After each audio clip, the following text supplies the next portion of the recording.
অনেক সময় অনেক সম্পর্ক গড়ে ওঠার আগেই সেটা আল্লাহ পাক ভেঙে দেয়। অনেক ক্ষতি আল্লাহ মানুষের করে ফেলে, কারণ সেটা মানুষের ভালোর জন্যই। আমরা অনেকেই সেটা বুঝি না। আল্লাহ যা করেন ভালোর জন্য করেন, কারণ সে সব কিছুই জানেন বোঝেন, তাই ভালোর জন্যই আমাদের কখনো কখনো ক্ষতি করে ফেলেন, কষ্ট দিয়ে ফেলেন। তবে সেটা আমাদের বুঝতে হবে যে আল্লাহ যা করেন ভালোর জন্য করেন। আমরা যারা সেটা না বুঝি সেটা হচ্ছে বোকামি। সম্মানিত দর্শক, আসসালামু আলাইকুম। আমি ফাতেমা বলছি নারায়ণগঞ্জ থেকে। সবাইকে ওয়েলকাম জানিয়ে শুরু করছি নতুন দিনে নতুন আরও একটি লাইফস্টাইল ব্লগ। আশা করছি পুরো ভিডিওটি আপনারা শেষ পর্যন্ত দেখবেন, ইনশাল্লাহ আপনাদের কাছে ভিডিওটি ভালো লাগবে। সকালে হচ্ছে চানাচুর মুড়ি খাওয়া হয়েছে, সাথে চা। আর এই তো কিছুক্ষণ পরই চলে আসলাম। এখানে হচ্ছে ব্রেড দিয়ে পিৎজা বানিয়ে দিচ্ছি। এই তো আমি ভেজিটেবল দিয়ে ডিম দিয়ে পুরটা রেডি করেছি, আর টমেটো সস দিয়ে ভরিয়ে এভাবে করে মোজারেলা চিজ দিয়ে তারপর হচ্ছে ভেজে নিব। তাহলেই কিন্তু ঝটপট এই নাস্তাটা সকালে খেতে কিন্তু ভালোই লাগে। আর বিশেষ করে ছেলেমেয়েরা তো অনেক পছন্দ করে, তো এই জন্য হচ্ছে ওদের পছন্দের খাবারটাই তৈরি করলাম। তো দেখুন, আমি কিন্তু এই ভেজিটেবলটা এত মজা করে রান্না করেছিলাম, আপনাদের সাথে শেয়ার করতে পারলাম না, সেই ভিডিওটা স্কিপ হয়ে গেছিল। কারণ ডিম দিয়ে ক্যাপসিকাম, টমেটো, তারপর হচ্ছে পেঁয়াজ এসব দিয়ে ভালো করে পুরটাকে রেডি করেছি মশলা দিয়ে, অনেক ভালো হয়েছিল। তো যাই হোক, অন্য একদিন ওই পুরটা আমি কিভাবে রেডি করি, অনেকে আছে এইভাবে কাঁচা দেন, তো আমি সেভাবে দেইনি। তো দেখুন, ভাজা হয়ে যাওয়ার পর কেটে দেখাচ্ছি কতটা সুন্দর হয়েছে ভিতরে। তারপর হচ্ছে গরম গরম দিয়ে দিলাম খাওয়ার জন্য। তো এই তো সবাই বসে কিন্তু খেয়ে নিচ্ছে। তো আপনাদের ভাইও আসলো, কতগুলো শাক নিয়ে আসছে।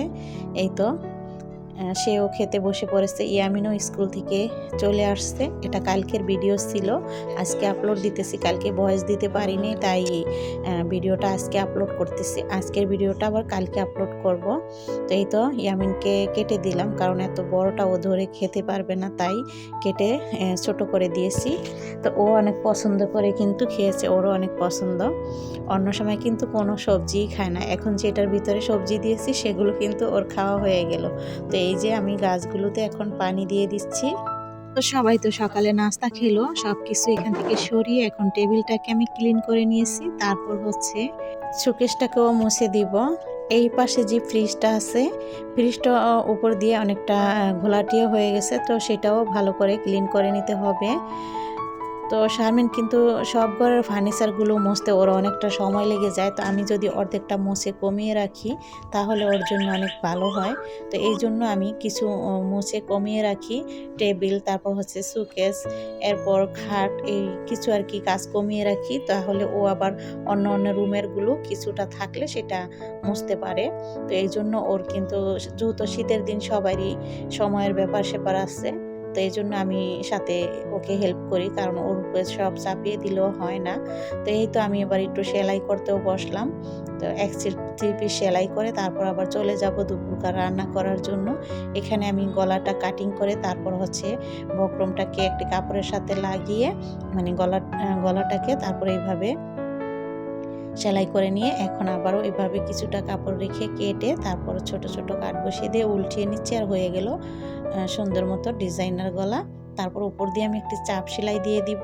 তো এইভাবে করে ওয়ার্ডারি কাজগুলো কিন্তু ফাঁকে ফাঁকে সেলাই করতে হয়। এটা আমি আর্জেন্ট দিয়ে দিব তাকে। একজনেরই দুটি জামা সেলাই করলাম। তো এই যে এখন শাক বেছে টেছে বসিয়ে দিয়েছি রান্না। আর ওই পাশে শারমিন তো কাপড় চোপড় ধুইতেছে। আসলে শারমিন কাপড় চোপড় ধোয়া, ঘর মোছা, থালাবাটি ধোয়া, ওকে আমি ক্যামেরার সামনে আনি না, কারণ সবাইকে তো আর ক্যামেরার সামনে আনা যায় না, এই জন্য আমি আনি না। তো যাই হোক, বলে দিলাম মুখে, আর একটু না দেখানোর মতো একটু শেয়ার করলাম আপনাদের সাথে। তো এই যে এখানে আমি হচ্ছে টমেটোর ভর্তা করব। আর এই চুলাতে হচ্ছে আমি পেঁয়াজ আর রসুন ভালো করে লাল লাল করে ভেজে তারপর শাকটাকে বাগার দিয়ে দিলাম।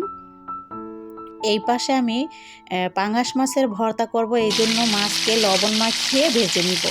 চাইলে আপনারা মরিচের গুঁড়া, হলুদ গুঁড়া দিয়েও ভাজতে পারেন, তবে আমি ভর্তা একটু সাদাই ভালো লাগে। তো এই জন্য আমি আর হলুদ গুঁড়া মরিচ গুঁড়া কিছুই দিইনি, টালা মরিচ তেলে নিলাম, মানে শুকনো মরিচ তেলে নিলাম।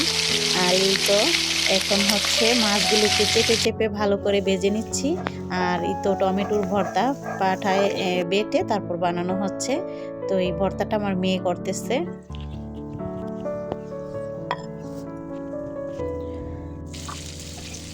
তো এখন ওই যে মাছগুলো সাইড করে রেখে আদা, কুচানো আদা আবার থেতু করে দিয়েছিলাম। তারপর হচ্ছে সেই আদা কুচা আর হচ্ছে পেঁয়াজ কুচি দিয়ে পেঁয়াজটাকে আর আদাটাকে লাল লাল করে ভেজে নিব। একদম লালও করব না, এই যে এটা ইন্ডিয়ান পেঁয়াজ, এই জন্য একটু কালচা টাইপের দেখতে মনে হয়, আসলে তেমন কিন্তু ব্রেস্তা পুরোপুরি করি নেই, একটু নরম আছে। তারপর হচ্ছে টালা মরিচ নিয়ে লবণ নিয়ে ভালো করে মরিচটাকে কষলিয়ে গুঁড়ো করে নিতে হবে। আর কুচানো ধনিয়া পাতা সাথে দিয়ে দেওয়া হবে।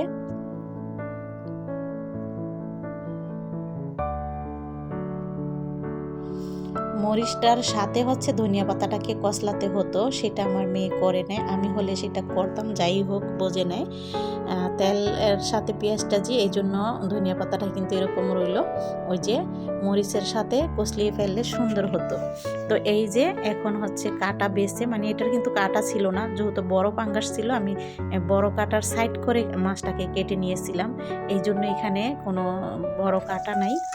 তো এই পাশে আমি হচ্ছে বেগুন ভেজে নিচ্ছি, আর হচ্ছে ওটাকে ট্যাংরা মাছ বলে, আমরা ভোজ্জা মাছ বলি। তো সেই মাছ ভুনা করব। আর এই তো ভর্তাটা কিন্তু বানিয়ে ফেলতেছে। তো এইভাবে চটকিয়ে তো হয়ে গেল ভর্তা। তো চাইলে গোলা করণ যায়, আবার এইভাবেই রেখে দিতে বললাম। তো এই যে এখন আমি বেগুন ভাজাও নিয়ে আসলাম। তো হয়ে গেল মুখরোচক লোভনীয় ভর্তা। আপনাদের কাছে কেমন লেগেছে কমেন্ট করে অবশ্যই জানিয়ে যাবেন। আর খেতে তো অসম্ভব মজা হয়েছিল, পেট ভরে ভাত খাওয়া গেছে। এই পাশে পেঁয়াজ দিয়ে আমি ওই ভোজ্জা মাছ ভুনা করতেছি। তো ধনিয়া পাতা দিয়ে দিলাম, জিরা গুঁড়া দিয়ে নামিয়ে নিব। এই তো ভাত, মাছ রান্নালাম, শাক রান্না করলাম, 2 পদের ভর্তা, বেগুন ভাজা, এই ছিল রান্না বান্না। এখন আপনাদের একটা প্লেট সাজিয়ে দেখিয়ে দিচ্ছি। এইভাবে সাজিয়ে যদি আমরা খেতে বসি, খাওয়ার কিন্তু মানে খাওয়ার চাইতে কিন্তু দেখতে অনেক ভালো লাগে, আর খেতেও কিন্তু অনেক ভালো লাগে, নিজের কাছে অনেক ভালো লাগে খেতে। তো এই যে সুন্দর করে প্লেটটাকে সাজিয়ে ফেললাম। আশা করছি আজকের রান্নার রেসিপিগুলো আপনাদের কাছে ভালো লেগেছে। কেমন লেগেছে কমেন্ট করে অবশ্যই জানিয়ে যাবেন। যারা এতক্ষণ ধৈর্য ধরে আমাদের সঙ্গে পুরো ভিডিওটা দেখলেন তাদেরকে অসংখ্য ধন্যবাদ। যারা এখনও আমার চ্যানেলটিকে সাবস্ক্রাইব করেনি প্লিজ আমার চ্যানেলটিকে সাবস্ক্রাইব করে দিবেন, আর যারা অলরেডি করে দিয়েছেন তাদেরকে অসংখ্য ধন্যবাদ। তো আমরা তো খাওয়া দাওয়া করে নিলাম। ইয়ামিন চলে গিয়েছিল আরবি পড়ার জন্য, তো ও সেখান থেকে আসার পর আবার খেতে বসছে।